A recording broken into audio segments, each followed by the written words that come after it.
Salam sepak bola, teman-teman netizen atau warganet yang saya hormati semuanya. Welcome back ke konten terbaru dari channel YouTube Triple B. Dan di konten terbaru hari ini, sudah jelas dan pasti saya ingin memberikan analisa dari dua pertandingan English Premier League.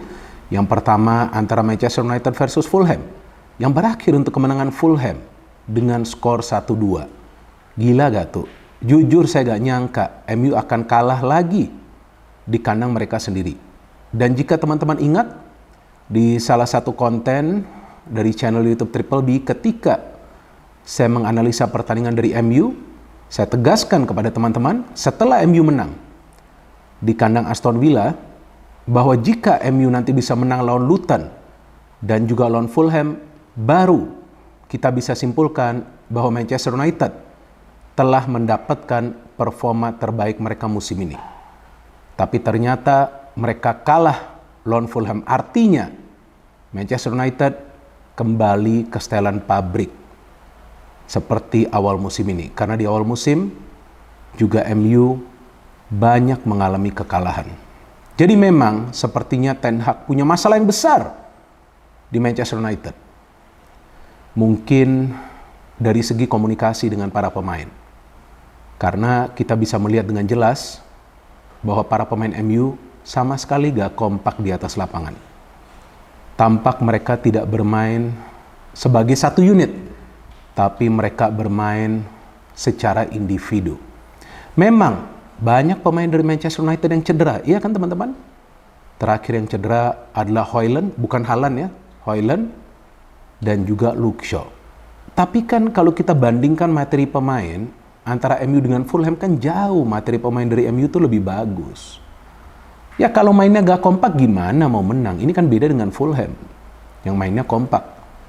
Saya sendiri kaget, ternyata Alex Iwobi masih main bola. Serius.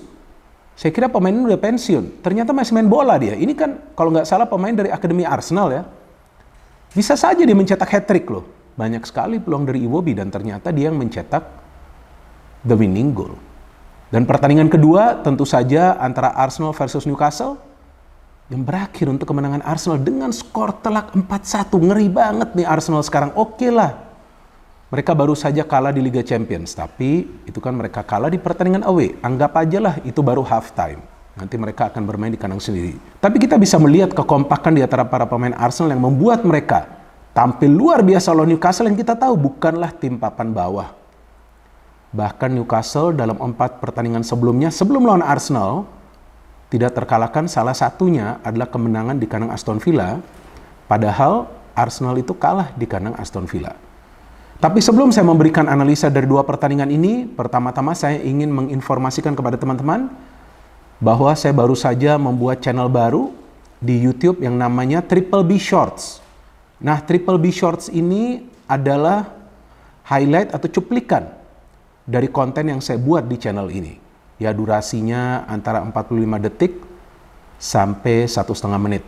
Jadi saya harapkan teman-teman akan mendukung channel tersebut seperti halnya teman-teman mendukung channel ini. Ya, inilah kejutan lagi dari English Premier League ketika Fulham bisa menang di kandang Manchester United. Saya kira maksimum Fulham ini hanya bisa mendapatkan 1 poin. Itu maksimal lah bagi mereka. Tentu 1 poin itu akan terasa seperti kemenangan, tapi mereka main di pertandingan semalam di Old Trafford dengan skema menyerang.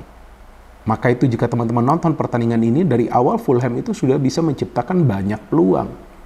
Kenapa? Karena para pemain MU itu gak bermain compact, gak bermain rapat di lini tengah. Padahal dari starting lineup kan gak banyak perubahan yang dilakukan oleh Erik ten Hag. Oke lah, di sebelah kiri kali ini yang bermain ya di fullback adalah Lindelof, tapi dia juga biasa bermain di sana kan. Namun yang saya bingung kenapa yang diturunkan adalah pemain muda, kalau nggak salah namanya nih Omari Forson ya, pemain muda ya, padahal kan ada Anthony. Ya mungkin Ten Hag berpikir ya ini kan Fulham, gampang aja kita kalahkan, tapi Forson ini bisa lakukan apa gitu. Ini kan pemain muda yang pertama kali ini start di Premier League. Ya Mainu memang juga diberikan kesempatan, tapi kan ya ini MU ketika sudah mendapatkan momentum harusnya ya mainkanlah pemain yang biasa diturunkan oleh Ten Hag. Mungkin dia sekarang sudah tidak percaya lagi dengan Anthony. Padahal ini kan adalah pemain pilihan dari Ten Hag. Anthony yang adalah duta gocek turun di injury time. Ya buat apa juga diturunin di masa injury time. Kacau juga ini Ten Hag sekarang. Jadi saya harapkan jangan lagi nanti dia pakai alasan demi alasan. Karena materi pemain mereka lebih bagus kok daripada Fulham. Tapi Fulham mainnya juga gak jelek. Oke lah, secara statistik, secara total MU menciptakan lebih banyak percobaan ke gawang dari Fulham. Tapi ya lihat saja lebih banyak percobaan itu dari luar kotak penalti. Artinya memang ada upaya individu dari para pemain MU. Rashford yang dimainkan di depan sebagai striker tampaknya hanya ngisi absen. Gak kelihatan dia di pertandingan ini. Males banget ini pemain. Bingung saya. Nah mungkin juga sekarang dia ada masalah dengan Ten Hag, tapi Ten Hag tidak bisa untuk sementara ini mencadangkannya atau juga membuangnya dari skuad seperti yang dia buang, ya kan, Cristiano Ronaldo, De Gea dan juga Sancho. Nah coba berani gak buang Rashford? Gak mungkin, karena memang dia membutuhkan Rashford. Kalau Rashford dibuang, let's say dibuang, udah gak usah main lagi. Siapa yang mau dia mainin kan? Gak ada pilihan untuk sementara ini, apalagi Højlund lagi cedera. Nah seharusnya nih komunikasi dengan Rashford ini harus bagus. Pelatih itu harus bisa membangkitkan performa dari pemain ini. Ten Hag jelas nih udah kesulitan sekarang melatih MU, tapi dia belum mau ngaku. Ya mana mau dia ngaku kan? Ini kan si paling keras nih. So anyway, dari cara bermain Fulham jauh lebih baik. Mereka jauh lebih rapi. Bukan saja mereka mengandalkan counter, tapi mereka berani bermain terbuka. Dan sebetulnya tinggal menunggu waktu saja Fulham mencetak gol. Dan saya kira babak pertama itu seharusnya Fulham sudah mencetak gol. Memanglah ada beberapa saves dari Onana ya, yang secara total telah kemasukan lebih dari 55 gol di semua kompetisi loh. Nih kalau Onana begini terus performanya, mungkin dia bisa buat rekor loh, kemasukan lebih dari 100 gol loh per musim. Bisa loh teman-teman.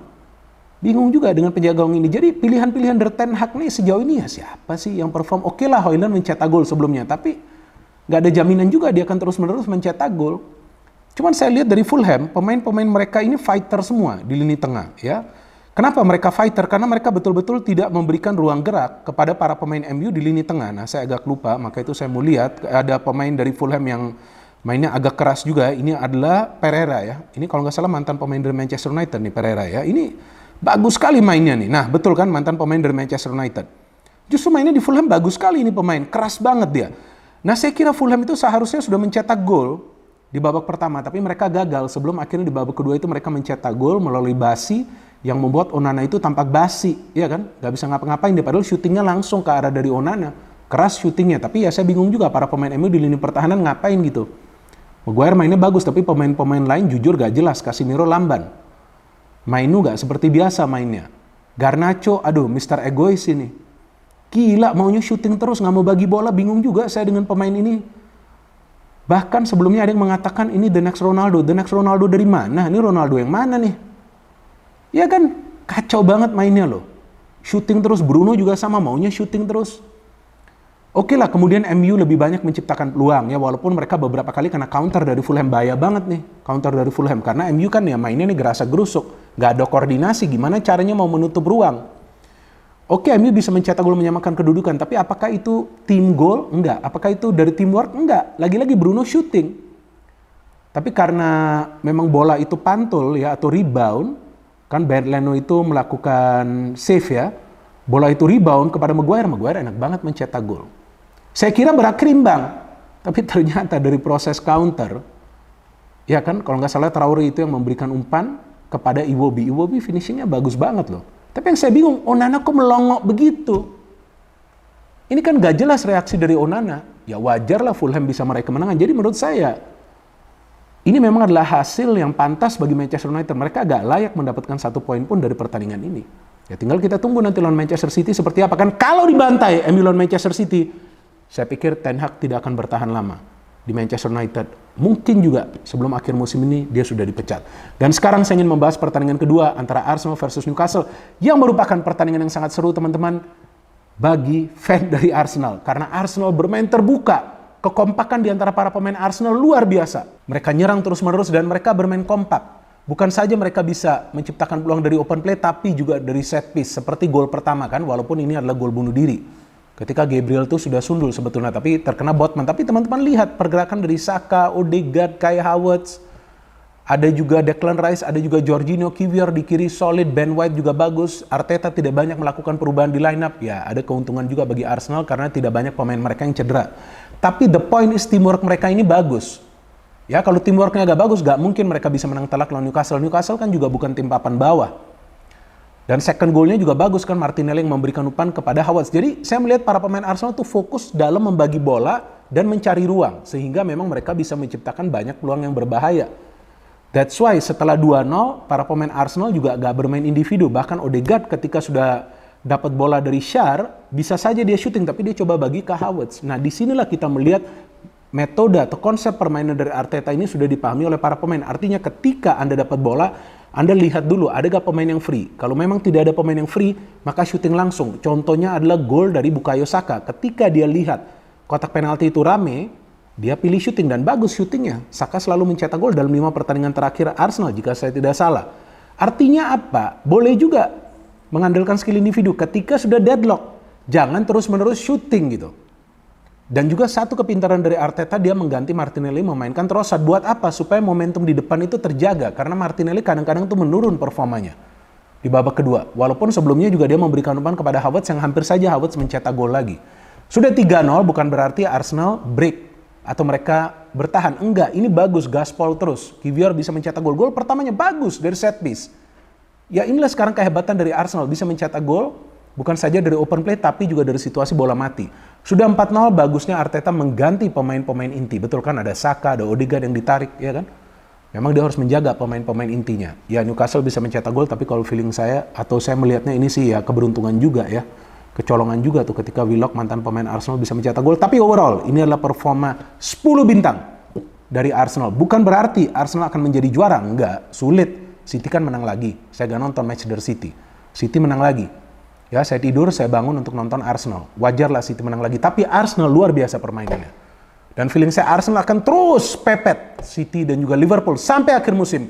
Kalau mereka bisa menjadi juara bagus, kalau gak juara, yang penting mainnya udah enak dinonton. Ya kan? Jangan kayak MU. Ya kan udah menang, tahu-tahu dia PHP-in lagi fansnya kan.